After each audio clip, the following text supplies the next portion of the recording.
નમસ્કાર. આજે આપણે એક ખૂબ જ ખાસ અને પવિત્ર પરંપરા સોમ પ્રદોષ વ્રત વિશે વાત કરવાના છીએ. ભગવાન શિવ અને માતા પાર્વતીને સમર્પિત આ વ્રત આટલું વિશેષ કેમ છે? એની પાછળની શ્રદ્ધા અને વિધિ શું છે? ચાલો આજે એને ઊંડાણથી સમજીએ. જો કોઈ પણ વ્રતમાં સમયનું બહુ જ મોટું મહત્વ હોય છે અને સોમ પ્રદોષ વ્રતનો તો આખો આધાર જ એક ચોક્કસ સમય પર છે અને એ છે પ્રદોષકાળ. હવે પ્રદોષકાળ એટલે શું? સરળ ભાષામાં કહીએ તો સૂર્યાસ્ત પછીનો જે 1.5 કલાકનો સમયગાળો હોય ને, બસ એ જ. માન્યતા એવી છે કે આ સમયે ભગવાન શિવ કૈલાશ પર અત્યંત પ્રસન્ન થઈને નૃત્ય કરતા હોય છે અને એટલે જ આ સમયે કરેલી પૂજાનું ફળ અનેક ગણું વધારે મળે છે. તો પ્રદોષકાળનું મહત્વ તો આપણે સમજ્યા, પણ જ્યારે આ પવિત્ર સમય સોમવાર સાથે ભળે છે ત્યારે બને છે સોમ પ્રદોષ વ્રત. તો ચાલો હવે એ સમજીએ કે આ વ્રતનો અસલ અર્થ શું છે અને કેમ એનું આટલું મહત્વ છે. આમ તો આ વ્રત એક સંકલ્પ છે, ભગવાન શિવ અને માતા પાર્વતીના આશીર્વાદ મેળવવા માટેનો એક દૃઢ નિશ્ચય. આ માત્ર શરીરનો ઉપવાસ નથી, પણ એનાથી ક્યાંય વધારે છે. આ તો મન અને આત્માથી શ્રદ્ધા અને ભક્તિ પ્રગટ કરવાનો એક મોકો છે. આ વ્રતની જે ખાસિયત છે ને, એ એના સમયના અદ્ભુત સંયોગમાં છે. જુઓ, 3 શક્તિશાળી વસ્તુઓ અહીં ભેગી થાય છે. પહેલું, એ સોમવારે આવે છે અને સોમવાર તો ભગવાન શિવનો પ્રિય દિવસ ગણાય છે. બીજું, તે દિવસે તિથિ હોય છે ત્રયોદશી, એટલે કે ચંદ્ર પખવાડિયાનો 13મો દિવસ.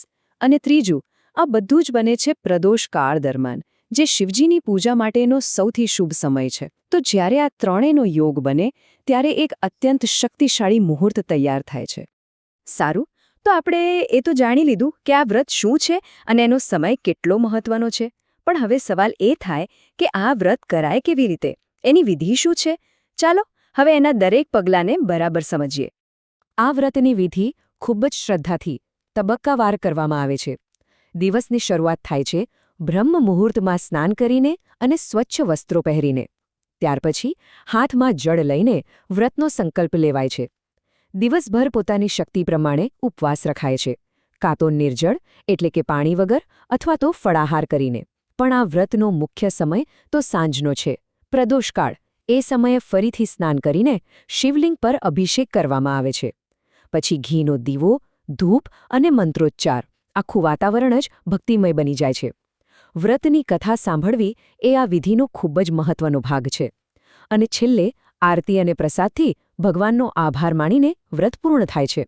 પૂજામાં જે કાંઈ પણ શિવલિંગ પર ચઢાવવામાં આવે છે એ દરેક વસ્તુનો એક ખાસ અર્થ છે. જેમ કે જળ અને દૂધથી અભિષેક કરવો એ મનની શુદ્ધિનું પ્રતીક છે. બિલ્વપત્ર, જે શિવજીને અત્યંત પ્રિય છે, એના 3 પાન સત્વ, રજસ અને તમસ ગુણોનું પ્રતિનિધિત્વ કરે છે. ધતુરો અને ચંદન ભગવાન શિવની શીતળતા અને વૈરાગ્યને દર્શાવે છે. એટલે આ માત્ર વસ્તુઓ નથી, પણ ભક્તના ભાવનું સમર્પણ છે. કોઈ પણ વ્રત કે પૂજા એની સાથે જોડાયેલી કથા વગર અધૂરા છે. આ કથાઓ જ આપણને શ્રદ્ધાનું સાચું બળ સમજાવે છે. તો ચાલો આપણે પણ સોમપ્રદોષ વ્રતની એ પ્રેરક કથા સાંભળીએ, જે આપણને શીખવે છે કે વિશ્વાસ હોય તો શું નથી થઈ શકતું. તો કથાની શરૂઆત થાય છે એક ગરીબ બ્રાહ્મણ સ્ત્રી અને એના દીકરાથી. એમની પરિસ્થિતિ સારી નથી, છતાં પણ એમના મનમાં દયા છે. એ લોકો એક રાજકુમારને આશરો આપે છે, જે પોતાનો રાજપાટ ગુમાવીને આમતેમ ભટકી રહ્યો હતો. એક દિવસ એમને એક ઋષિ મળે છે. એ ઋષિ એમના દુઃખને સમજે છે અને એમાંથી બહાર નીકળવાનો રસ્તો બતાવે છે. એ સલાહ આપે છે કે જો પૂરી ભક્તિથી સોમપ્રદોષ વ્રત કરવામાં આવે તો એમની બધી જ તકલીફો દૂર થઈ જશે. બસ અહીંથી શ્રદ્ધાનો માર્ગ ખુલે છે. પછી તો એ ત્રણેય જણા પૂરી શ્રદ્ધા અને નિષ્ઠાથી વ્રત કરવાનું શરૂ કરે છે. એમની આટલી નિસ્વાર્થ ભક્તિ જોઈને ભગવાન શિવ એમના પર પ્રસન્ન થાય છે અને પરિણામ, રાજકુમારને એનું ખોવાયેલું રાજ્ય પાછું મળી જાય છે અને પેલો ગરીબ બ્રાહ્મણ પરિવાર પણ સુખ અને સમૃદ્ધિથી ભરપૂર થઈ જાય છે. આ બધું એમની અતૂટ શ્રદ્ધાનું જ ફળ હતું. આ કથાનો સાર બસ એક જ છે કે જ્યારે ભક્તિ સાચી હોય અને શ્રદ્ધા અડગ હોય, ત્યારે ભગવાન શિવ પોતે ભક્તની દરેક મનોકામના પૂર્ણ કરે છે અને ગમે તેવી મુશ્કેલીમાંથી રસ્તો કાઢી આપે છે. આપણે વિધિ જોઈ, કથા પણ સાંભળી, પણ કોઈ પણ પૂજા મંત્રો વગર અધૂરી છે, ખરું ને? ચાલો હવે આ વ્રતના આધ્યાત્મિક સારને અને એ શક્તિશાળી મંત્રોને જાણીએ જે આ ઉપાસનાને સંપૂર્ણ બનાવે છે. આપણી સંસ્કૃતિમાં 108ના આંકડાને ખૂબ જ પવિત્ર માનવામાં આવે છે. એવું કહેવાય છે કે તે બ્રહ્માંડની પૂર્ણતાનું પ્રતીક છે. એટલે જ પ્રદોષકાળ દરમિયાન મુખ્ય મંત્રનો 108 વાર જાપ કરવો અથવા તો શિવલિંગ પર 108 બિલ્વપત્ર ચડાવવા આ બધું ખૂબ જ શુભ અને ફળદાયી માનવામાં આવે છે. અને એ મુખ્ય મંત્ર છે ઓમ નમઃ શિવાય. આ પંચાક્ષરી મંત્ર ભગવાન શિવની ઉપાસનાનો પાયો છે. એનો સરળ અર્થ છે હું શિવને નમન કરું છું. આ મંત્ર પોતે સૃષ્ટિના 5 તત્વોનું પ્રતીક છે.